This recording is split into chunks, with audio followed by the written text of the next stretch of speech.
नमस्कार, मैं अमित और आप देख रहे हैं आंखें न्यूज 24। आइए नजर डालते हैं आज के महत्वपूर्ण खबरों पर। दिल्ली में नीति आयोग की बैठक, मुख्यमंत्री नीतीश कुमार नहीं हुए शामिल, जाने क्या है मामला। भाकपा माले ने कहा बिहार के मुख्यमंत्री झूठ बोलते हैं। पटना की सड़कों पर नजर आए मुख्यमंत्री नीतीश कुमार के बेटे, कहा अध्यात्म की ओर चल पड़ा हूँ।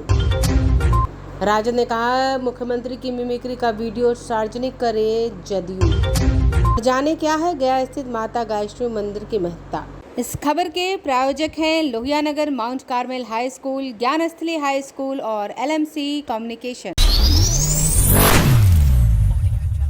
नीति आयोग की बैठक में सीएम नीतीश कुमार शामिल नहीं हुए। इस मामले पर जदयू के प्रदेश अध्यक्ष उमेश कुशवाहा ने कहा है कि नीतीश कुमार का कुछ निर्धारित कार्यक्रम है। पार्टी के पूर्व विधायक और राष्ट्रीय महासचिव राजीव रंजन जी का पार्थिव शरीर कार्यालय में आना है। इसको लेकर पार्टी के सभी नेता व्यस्त रहेंगे। नीतीश कुमार का स्वास्थ्य भी ठीक नहीं। उमेश कुशवाहा ने कहा बैठक में विश्वास है कि देश के प्रधानमंत्री बिहार के लिए अच्छा करेंगे, सही निर्णय लेंगे। हमारे मुख्य सचिव नीति आयोग की बैठक में भाग लेने गए हैं। ललन सिंह भारत के मंत्री और नीति आयोग के सदस्य भी हैं, तो इस बिहार के मुद्दे को लेकर बात करेंगे। ललन सिंह इस बैठक में शामिल होंगे। ललन सिंह बिहार की जो समस्या है, बिहार के मुद्दे को इस बैठक में बात करेंगे। हमें पूरा विश्वास है नीति आयोग की बैठक में बिहार की जो मांग है वो मिलेगा। आप जानते हैं कि बैठक में जो बिहार के लिए हम लोग को भी विश्वास है कि प्रधानमंत्री जी बिहार के लिए कुछ करेंगे। हमारे पूर्व के राष्ट्रीय अध्यक्ष माननीय ललन बाबू जो भारत सरकार के मंत्री हैं, वो नीति आयोग के सदस्य हैं। तो और हमारे यहाँ के जो मुख्य सचिव हैं वो नीति आयोग में भाग लेने के लिए गए हैं। तो बिहार की जो समस्या है, बिहार की बात रखेंगे और उनको रखा जाएगा। बिहार की समस्या, बिहार के बारे में जानकारी रखेंगे और निश्चित रूप से जो नीति आयोग में हम लोग को जो बिहार का जो मांग है वो हम लोग को मिलेगा, ये मुझे पूरा विश्वास है। जिस तरह से कई सारे इंडिया गठबंधन के मुख्यमंत्री शामिल नहीं हुए और ये हमने तो कहा ना कि इसमें माननीय की बात की और माननीय आप जानते हैं कि हमारे पार्टी के माननीय पूर्व राष्ट्रीय प्रवक्ता और राष्ट्रीय महासचिव के निधन हो गया, तो उनका भी डेड बॉडी आ रहा है पार्टी कार्यालय में और भी पार्टी के काम है। और स्वास्थ्य के लेके मुख्यमंत्री जी ने मुख्य सचिव हमारे जो है मुख्य सचिव गए हैं, नीति आयोग की बैठक में भाग लेने के लिए मुख्य सचिव गए हैं। और बिहार से हमारे पूर्व के जो हमारे राष्ट्रीय अध्यक्ष पार्टी के माननीय मंत्री भारत सरकार ललन बाबू तो नीति आयोग के सदस्य है। तो बिहार की बातों को रखने के लिए तो हाँ है ही। मॉनसून सत्र समाप्त होने के बाद भाकपा माले के विधायक दल ने प्रेस कॉन्फ्रेंस किया। विशेष पैकेज के बहाने मुख्यमंत्री ने अपनी जमीर को बेच दी और बिहार की जनता के साथ विश्वासघात किया, ये कहना है भाकपा माले का। भाकपा माले के विधायक महबूब आलम ने कहा विशेष राज्य का दर्जा और विशेष पैकेज में जमीन आसमान का फर्क है। बिहार आज बर्बादी की ओर है। बिहार आज जनसंख्या का बोझ झेल रहा है। ऐसे हालात में बिहार को स्पेशल कैटेगरी देना बहुत जरूरी है। कल सदन में आरक्षण का मुद्दा उठाया गया था, उस पर भी सत्ता पक्ष ने कोई जवाब नहीं दिया।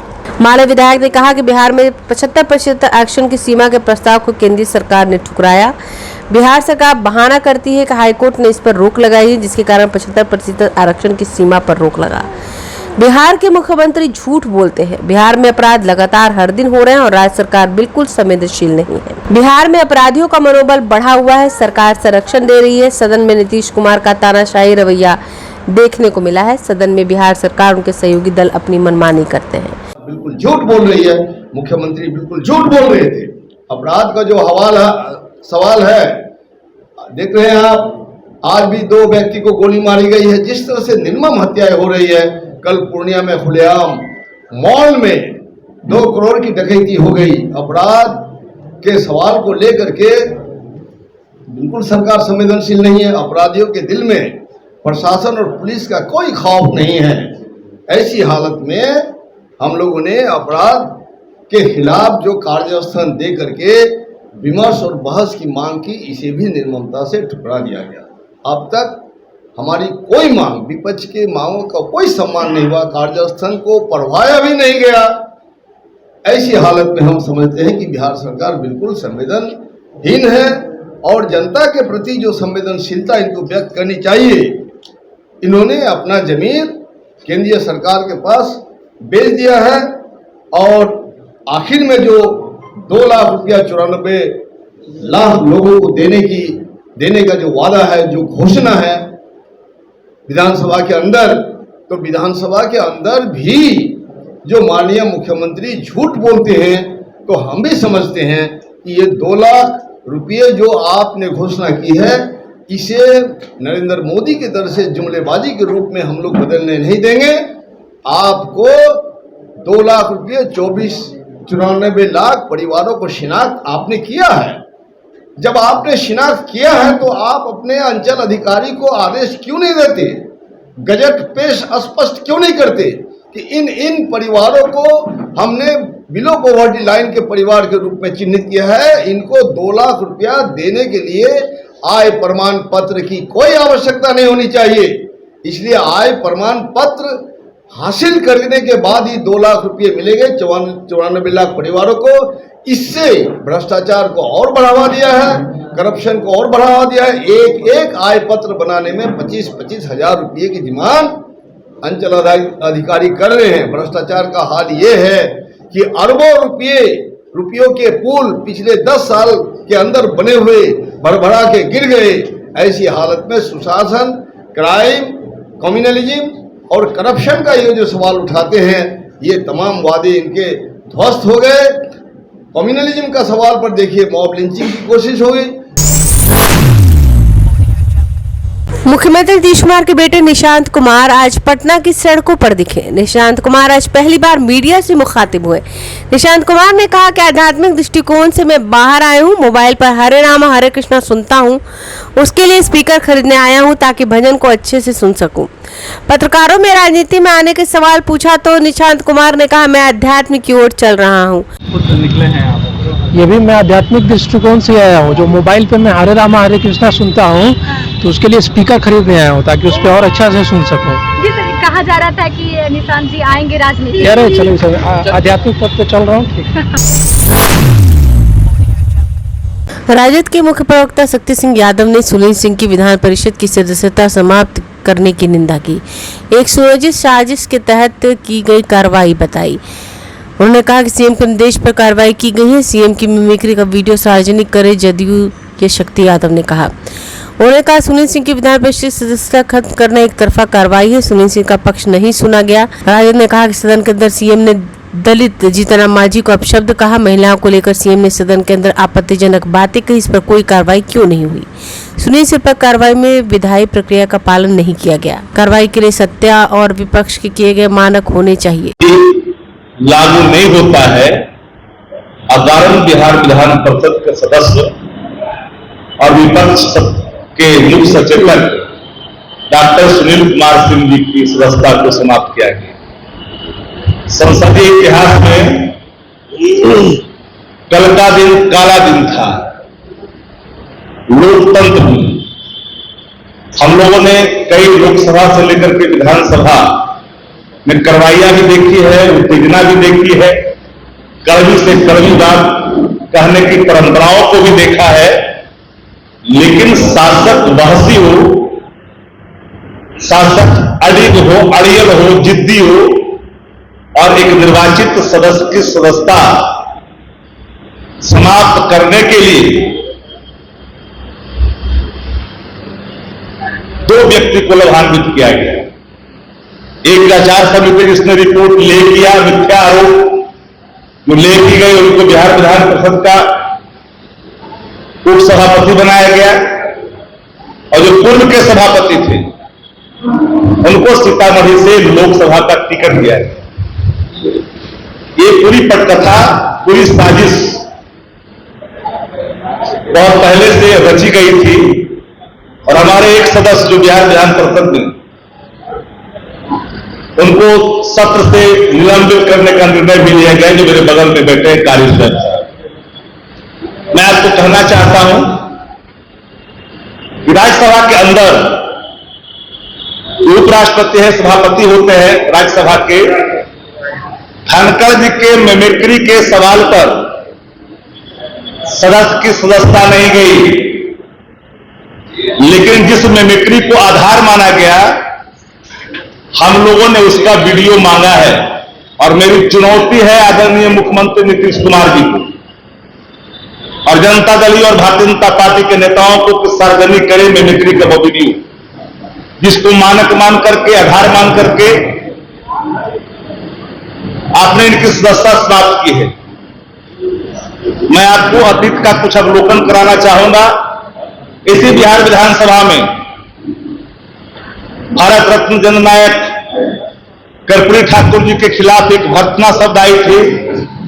2 दिनों तक सदन पूरा गर्मा गर्मी चलता रहा और नियम साफ है, किसी संचालन जो कार्रवाई होती है, नियमावली होती है, कार्य संचालन नियमावली, उसमें सदस्य की सदस्यता का समाप्त करने का इस मानक के तहत कोई प्रावधान निहित नहीं है। नंबर 2, अगर सदन के अंदर में कोई ऐसी स्थिति उत्पन्न होती है तो विवेक के आधार पर जो आसन पर मौजूद सभापति, स्पीकर, पीठासीन पदाधिकारी कोई भी होते हैं, वो निलंबित करते हैं। मैक्सिमम सजा का प्रावधान भर्त्सना तक होती है, लेकिन सुनील जी पर कोई लागू नहीं होता। इसलिए मिमिक्री के सवाल पर खुली चुनौती है सत्ता प्रतिष्ठानों को कि आप पूरा वीडियो पीपुल डोमेन में दें। आचार समिति की बैठक में जो आरोप लगाए गए थे सुनील सिंह पे, स्वयं लिखित सुनील जी ने लिख कर करके आचार समिति के सभापति से मांगा कि जो हम पे आरोप लगाया गया है उसका साक्ष्य प्रस्तुत किया जाए। बिना साक्ष्य के भ्रामक मिथ्या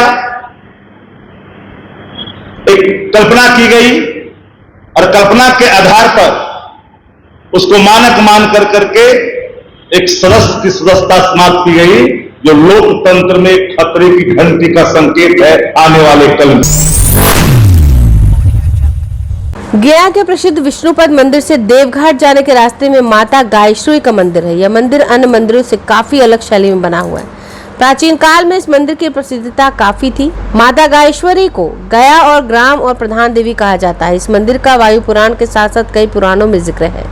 यहाँ विराजमान माता गया की रक्षा तो करती हैं, साथ ही साथ इस मंदिर को सिद्धि का सर्वोत्तम स्थल भी माना जाता है। वैसे पटना में पटन देवी और कोलकाता में माँ काली, उसी तरह गया में माता गायेश्वरी हैं। माता गायेश्वरी सिर्फ गया नहीं बल्कि विष्णु लोक की भी रक्षा करती हैं। 5 देवी माता गायेश्वरी, माता दुगेश्वरी, माता कालेश्वरी, माता बागेश्वरी, माता बाग देवी मिलकर विष्णु लोक की स्थापना करती हैं। इन 5 देवी की मंदिर गया में ही स्थित है। मंदिर के पुजारी विजय रंजन कुमार पांडे ने बताया कि माता गायेश्वरी, माता गायत्री, माता सरस्वती और माता मंगला के रूप में इस मंदिर में विराजमान है। इस मंदिर में श्रद्धा भाव से जो कुछ मांगा जाए वह जरूर पूरा होता है। माता गायेश्वरी के मंदिर सिद्धि प्राप्ति के सर्वोत्तम स्थान है। यहाँ वायुमंडल में मौजूद तत्वों को खींचने की शक्ति मौजूद है। इस तत्व को साधना और सिद्धि करने वाले भक्त अनुभव कर सकते हैं। गयेश्वरी हैं, ये गया की माता हैं गयेश्वरी, इनका नाम है गयेश्वरी। ये गया की प्रधान देवी, समझे। गयासुर के ये कुल देवी, गयासुर जो तपस्या करके भगवान विष्णु का यहाँ चरण रखवाया है, भगवान विष्णु से वरदान मांगा, उनके ये कुल देवी हैं। इनको गया की ईश्वरी बोला जाता है, गयेश्वरी। और इनकी पुत्र और अन्य के ये दाता हैं। इनको बोला जाता है मात विष्णुपुरी, गया अभय करी, पुत्रा अन्य दातेश्वरी, लोकानंद करी, तप शुभ करी, प्रत्यक्ष मुक्तीश्वरी, सर्वेषां जननी तमेव साकार्य मूर्त्या धरी, त्वं मे देहि पदार बिंद शरणम देवी गयाधीश्वरी। यानी मात विष्णुपुरी, विष्णुपुर की माता है, गया को अभय प्रदान करने वाली है। पुत्रा अन्य दातेश्वरी, पुत्र अन्य के दाता हैं। लोकानंद करी, लोक को आनंद करने वाली है। जो जैसा जप तप पूजा पाठ करता है उसको शुभ करना उनका ये काम है। तप शुभ करिए। प्रत्यक्ष मुक्तीश्वरी, प्रत्यक्ष से में सामने से मुक्ति देने वाली। त्वमे देहि पदार बिंद शरणम, हे माता हम तुम्हारे दिव्य चरणों में चरणारविंद हैं। देवी गयाधीश्वरी, गया की ये अधिष्ठात्री देवी हैं। इनके पास जो भी पूजा पाठ कर करके भगवान को वरदान मांगते हैं वो पूर्ण करते हैं। हमारा नाम विजय रंजन कुमार पांडे हमारे पिताजी श्री पुरुषोत्तम पांडे, पिताजी दादाजी से ये सब चलते आ रहा है पूजा पाठ माई का। अगर आप भी अपने दुकान, प्रतिष्ठान, school, college, coaching centre, restaurant, cafe का विज्ञापन देना चाहते हैं, वो भी किफ़ायती दर पर, तो आंखें न्यूज़ 24 लेकर आया है आपके लिए एक सुनहरा मौका। आंखें न्यूज़ 24 न्यूज़ पोर्टल की दुनिया में बिहार का सबसे उभरता हुआ चैनल, जहां बिहार झारखंड से जुड़े तमाम बड़ी खबरें देखने को मिलती है। तो देर किस बात की, आज भी जुड़े आंखें न्यूज़ 24 के साथ। संपर्क करें हमारे व्हाट्सएप नंबर 8935876430 पर। क्या आप पत्रकारिता के क्षेत्र में अपना कैरियर बनाना चाहते हैं? तो आज ही royal Ashoka institute of mass communication and journalism में अपनी जगह सुनिश्चित करें। आर्यभट्ट ज्ञान विश्वविद्यालय पटना से मान्यता प्राप्त 100% प्लेसमेंट के साथ royal Ashoka institute of mass communication and journalism नामांकन जारी है। हमारा पता है DS/16 गायत्री मंदिर के समीप, कंकड़बाग, पटना 8,20,000। आप हमें संपर्क भी कर सकते हैं। हमारा मोबाइल नंबर है 9955456126।